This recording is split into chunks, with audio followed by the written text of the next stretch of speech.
Subscribe to our channel by clicking the subscribe button. Click the bell button and enjoy the latest uploads from our channel. قابل احترام معزز سامعین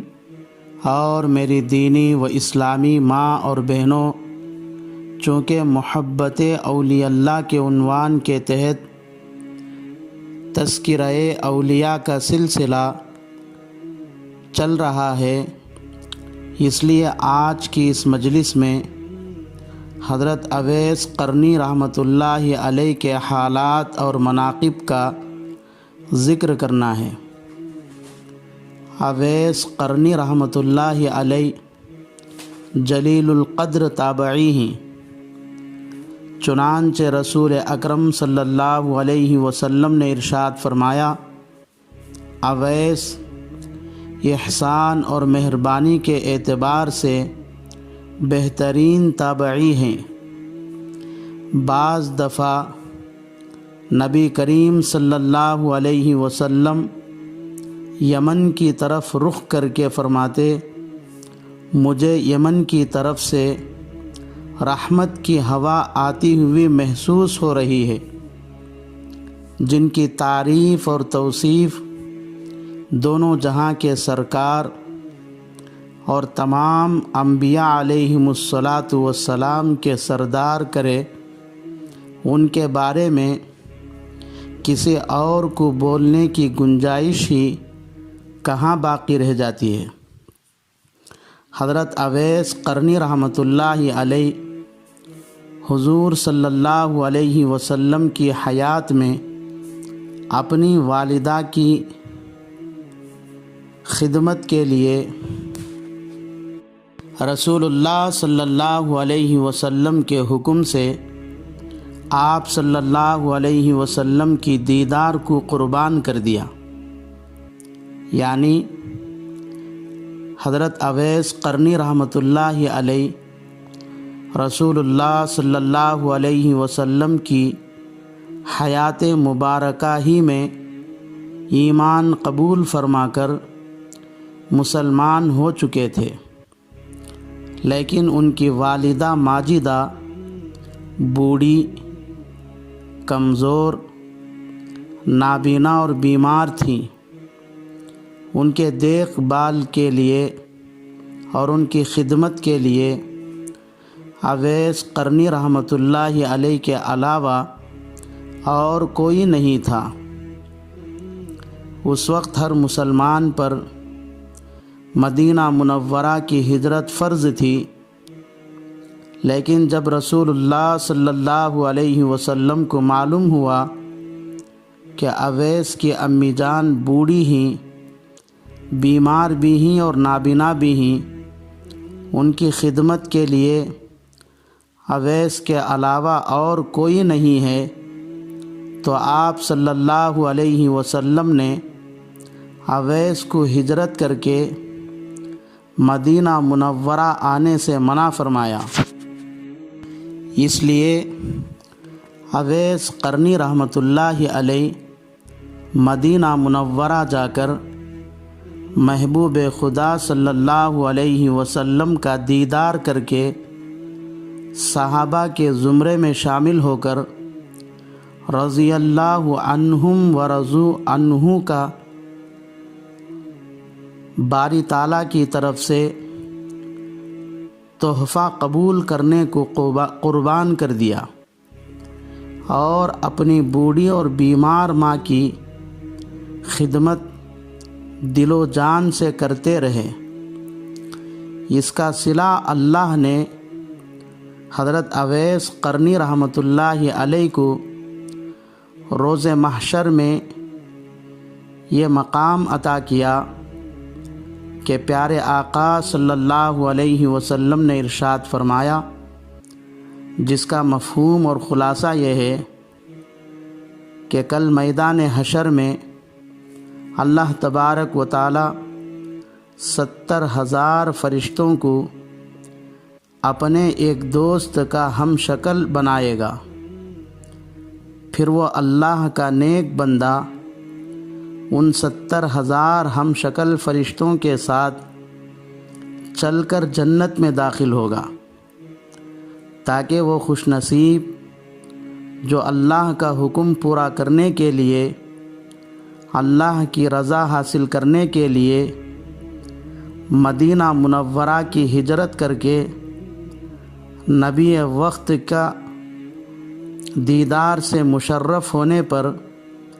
اپنی بوڑھی ماں کی خدمت کو ترجیح دیا ہے، اور اتنی بڑی قربانی دے کر بھی پوری زندگی لوگوں کے درمیان اپنے آپ کو ظاہر ہونے نہیں دیا، وہ حشر کے دن میں بھی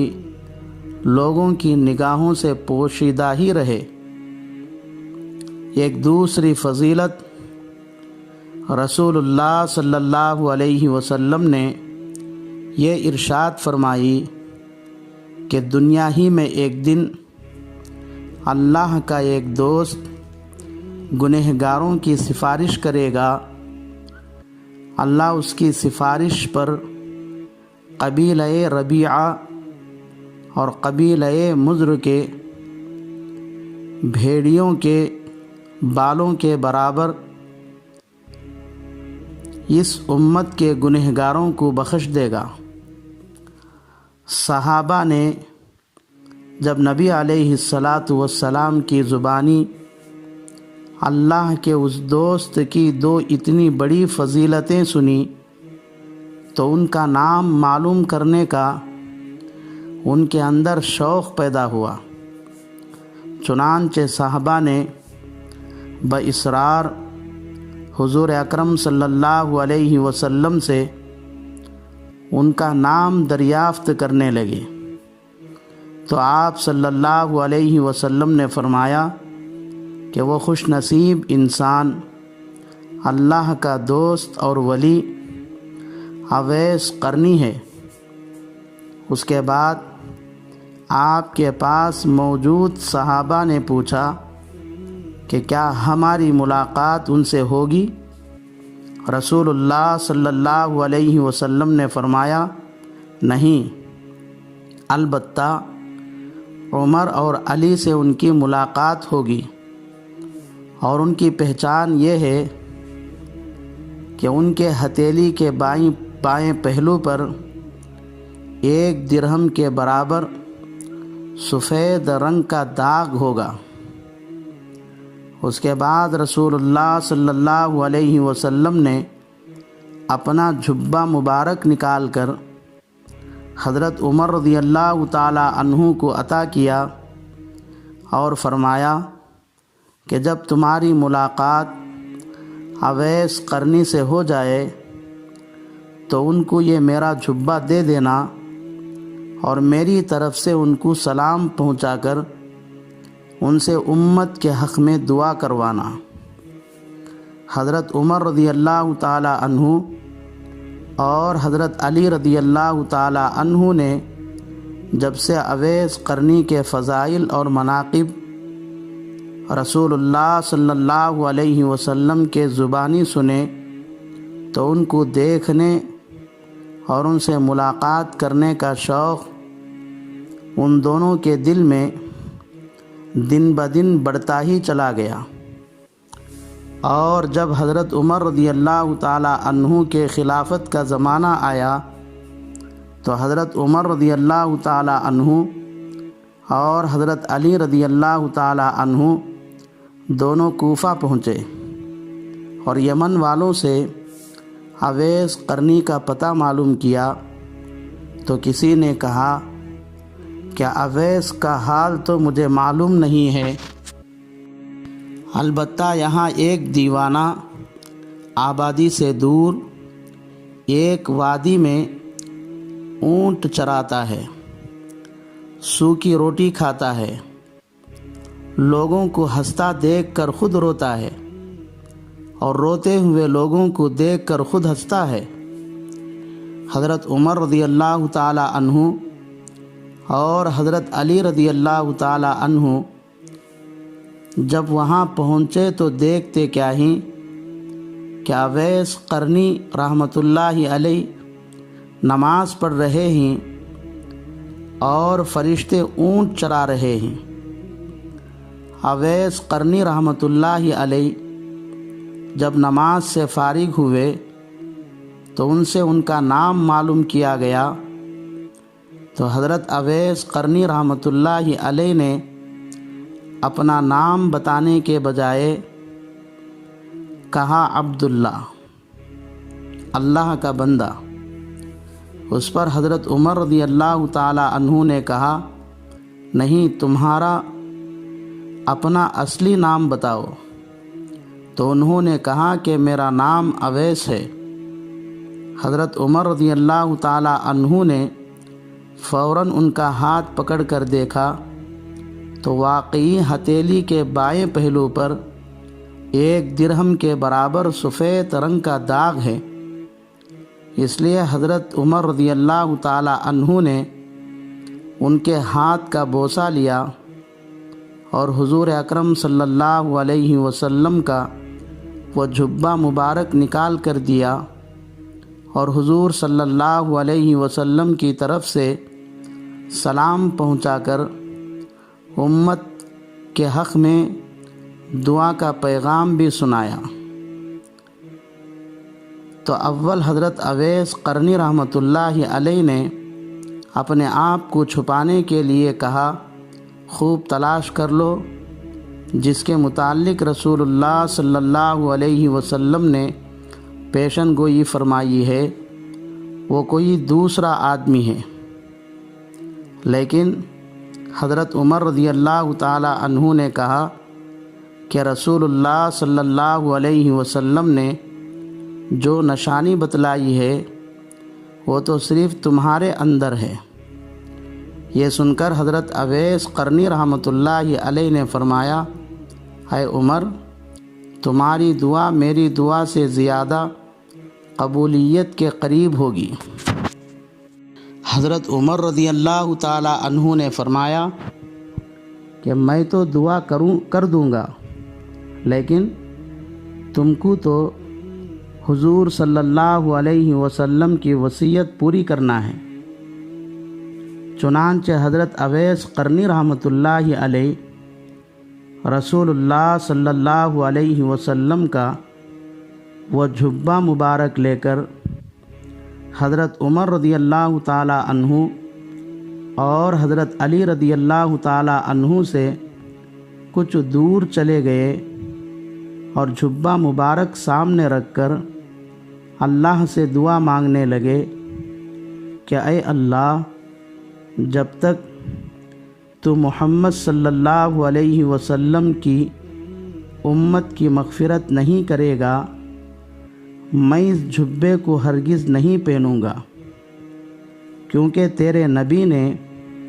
اپنی امت کو میرے حوالے کیا ہے۔ تھوڑی دیر بعد یہ غیبی آواز آئی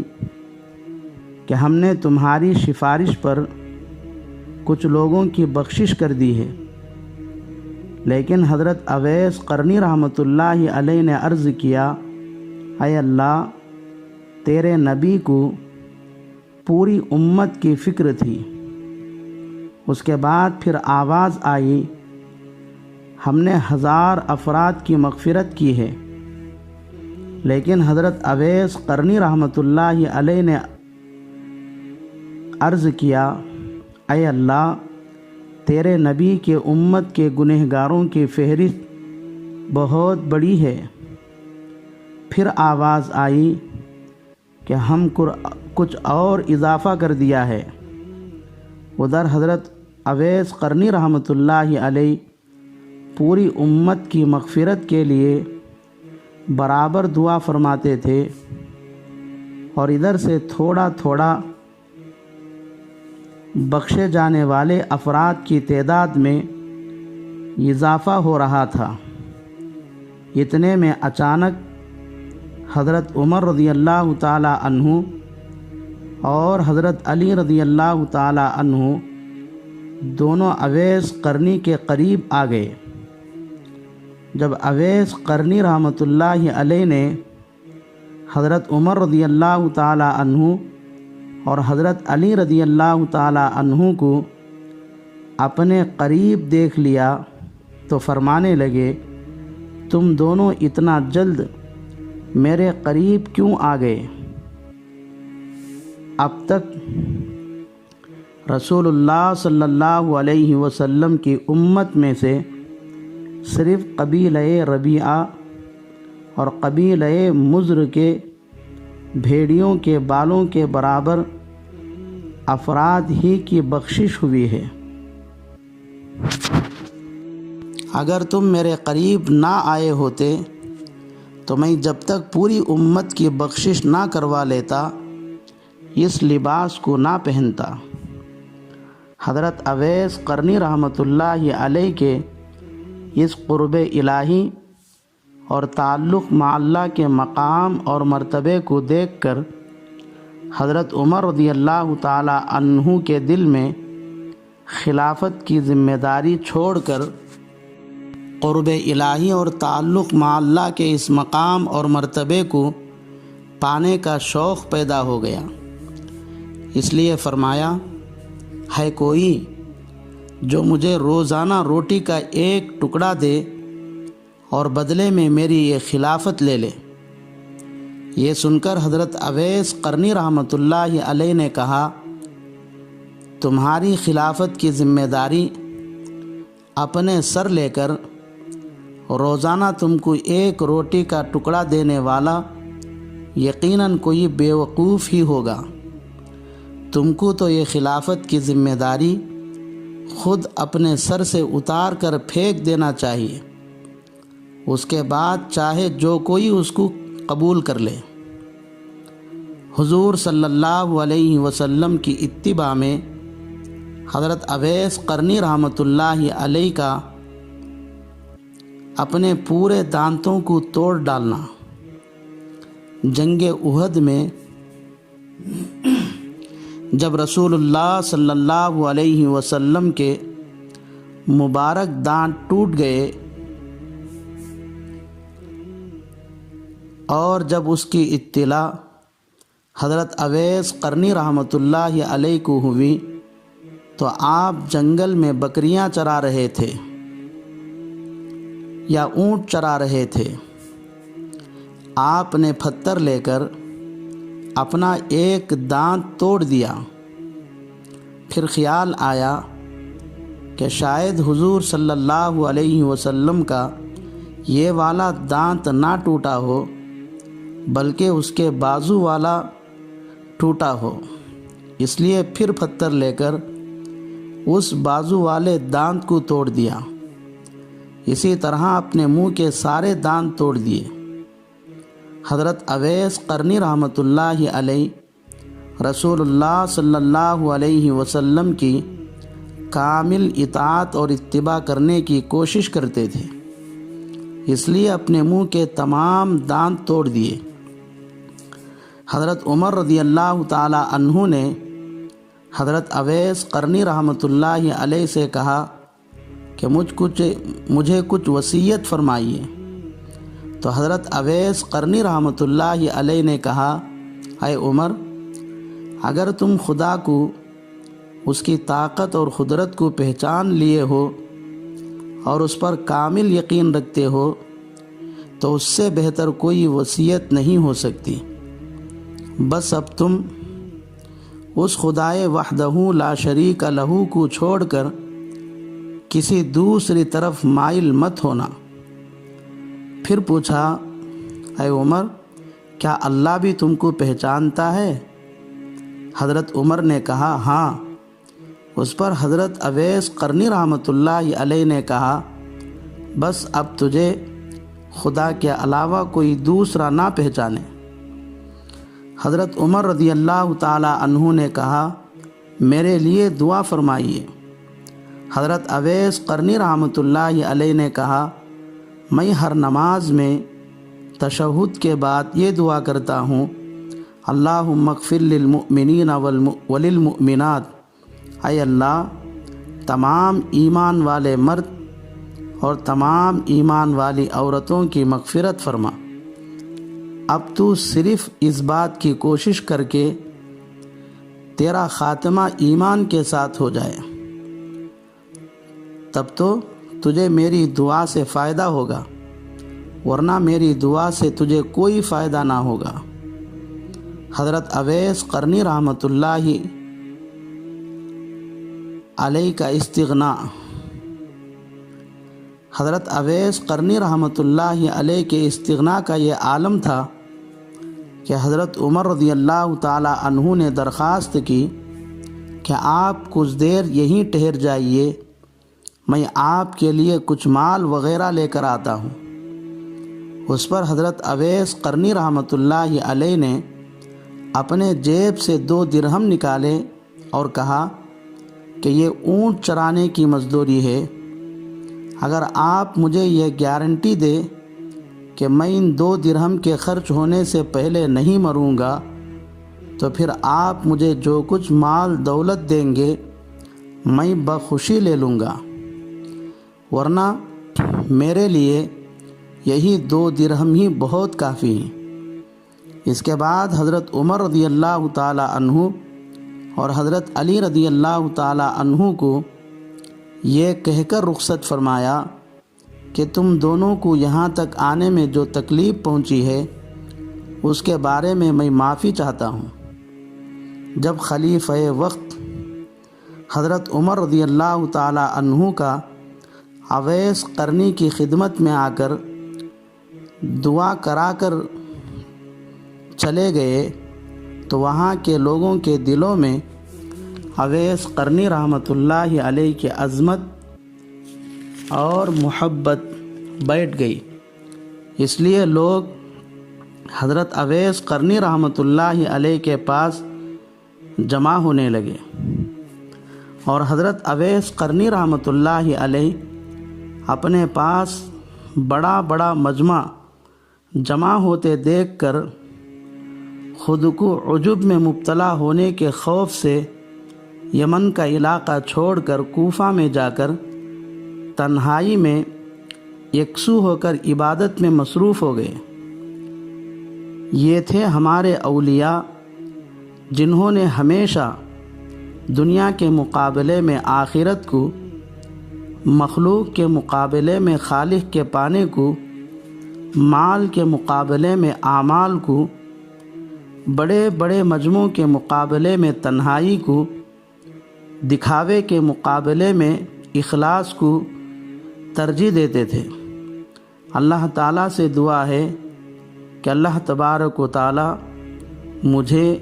آپ کو اور پوری امت مسلمہ کو ان اولیاء اللہ کے نقش قدم پر چلنے کی توفیق عطا فرمائے۔ آمین۔ وآخر دعوانا ان الحمد للہ رب العالمین۔